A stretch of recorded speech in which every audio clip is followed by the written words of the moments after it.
Well, good evening, good morning, good afternoon. It's Christmas Eve where I am at 7:44 p.m. And in the rest of the house, there's Christmas festivities going on, decorating trees, lots of finger snacks and refreshments. I watched for a while and joined in, and then I said, I've got to go do my video.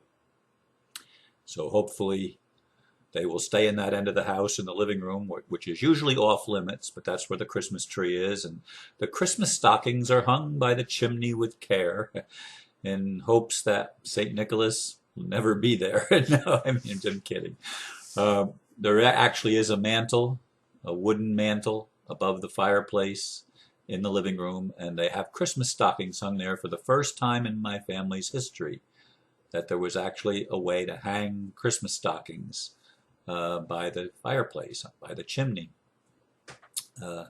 And as I said, they're decorating the tree, which is going to be the first tree that's ever been in this house since I've lived here since July 2005. Anyway, the title for today's Christmas message is this: Peace on earth only when people are more important than profit. It's already Christmas in some parts of the world, including Australia, which is my adopted country. Yes, I am a peace delegate, a world citizen, one of many around the world who envision a cooperative society. I had hoped that by this Christmas, a new system would be in place to replace the insane system where profits and control dominate the human experience, and humans are relegated to the status of resources in the role of slaves to a corporate system with no accountability to anyone. How could these be accountable? They are not real, simply legal fictions created by psychopaths to rule the world by fraud and deception. Here's the truth for this Christmas. There will never be peace on earth until people are more important than profits, and everyone is equal to everyone else, with all natural rights intact and enforced by rule of law. That's a mouthful, that blurb. And as I said in there, I had sincerely hoped that by this Christmas the launch of the new system would have already taken place. It was supposed to have taken place in September, October, and it still hasn't completely happened. To me, the biggest hope for that world system is the Swiss Indo. And Mr. Opry did post on his thing that the Rockefeller Foundation has approved the God, Sky, Earth plan. I don't know if that gives me great hope or not. Of course, we all know that the Rockefellers have been part of the cabal, a major part of the cabal, in doing their dastardly deeds and committing crimes against humanity. Ultimately, I would love it if all people everywhere would come on board of a new system, as I said, where people become the most important thing and people's rights are upheld, as I said in the blurb, by rule of law, so that when you harm someone and when you try to violate someone else's free will, there's a price to be paid, and justice is administered equally across the board. Nobody has special privileges. Nobody can escape accountability hiding behind some corporate veil, which, according to what I've been told and what I understand, the Pope removed that corporate veil in July, effective September 1st this year. So there is no corporate hiding place behind a corporate veil of immunity. There is no immunity to breaking the law, which is the common law, which is the natural law. Do no harm, don't violate another's free will, and cause no loss. Now, I've thought of lots of exceptions to the do no harm because we're going to do harm to corporations. Corporations will not be able to operate the same as they've always been able to operate, mainly the idea of no accountability, mainly the idea of it's a fiction. No, it's going to be a fiction because when man creates something, it's not natural, it's a fiction. Okay, when mankind creates something in society, it's going to be a fiction. But what we live in, and we have been living in all of our lives, is a fictional world based on corporations, where even you and I are considered corporations, and not only are we dead, we're not even human. We're just resources. They call it human resources, but they've stripped the human resource of its humanity so that it's not really even human anymore. We've traded in our birthright for a structure that is absolutely insane, that is absolutely sociopathic and psychopathic. And the people at the top playing this game have been some of the most abominable people in the history of the planet, insofar as their willingness to violate decency and sanity and human rights left and right. They've just violated us, and they violated themselves because they are less than human. They are subhumans, and we've all become subhumans with them to some degree or another. And this Christmas, as I said, I had hoped that this program would be launched that would put the value back where it belongs, in the people, in creation itself, in that which is natural and not that which is artificial. And we'd be able to get rid of the way we do agriculture, where we genetically modify food, where we genetically modify everything, where we tamper with life itself, where we abuse plants and animals alike, and where all humans and all life is abused. The earth itself is abused in the current system that is based on profit only and control only.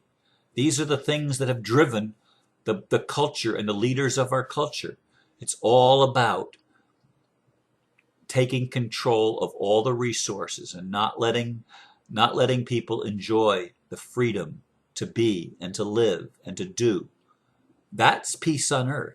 When we have rights, and those rights are valued by the culture itself, then we live in a free society where we can experiment and explore and do things that benefit each other, where we move out of the competition mode and into the cooperation mode, where instead of profit, the thing that drives it is service to humanity, service to life, service to self and others, not just to others and not the self, but the highest form of service to ourself is when we serve others, and when we recognize that we are interconnected in a beautiful web of life and allow that life to flow through our emotions, through our experience, through our thoughts, through everything that we create and everything that we think, say, and do, that it just flows because we have the chains removed and we've become unshackled by all of the falsehoods of our religious institutions, the falsehoods of our corporate institutions, including our governments, the falsehoods of our educational institutions, the falsehoods that surround us on every hand, in the media, in every aspect of our culture, the medical profession. Everything is inside out and upside down, and it needs to be turned around. And there are people like me, visionaries, that are delegates for peace and delegates for justice on earth and delegates for cooperation. We are delegates to change the world, to bring about a new and brighter tomorrow where everyone ultimately can be fulfilled if they choose to be, and no one has things withheld from them. There's no longer the lack consciousness, where the value is where it belongs, in us, in our creativity, in our effort, in our service to life itself.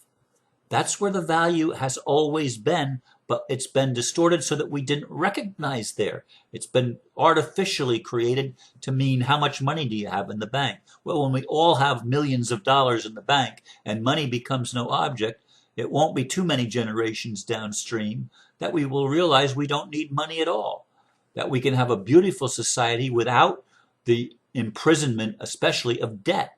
Debt is crazy. I mean, it's insane. When you are a debtor, you are a slave. Do you understand that? This is the world that we've lived in. But the only indebtedness is the corporation's indebtedness to the people. Corporations claim to be the creditors. The banks claim to be the creditors. No, they're the debtors. That you cannot be a creditor and be artificial and fake and phony. You can't be that.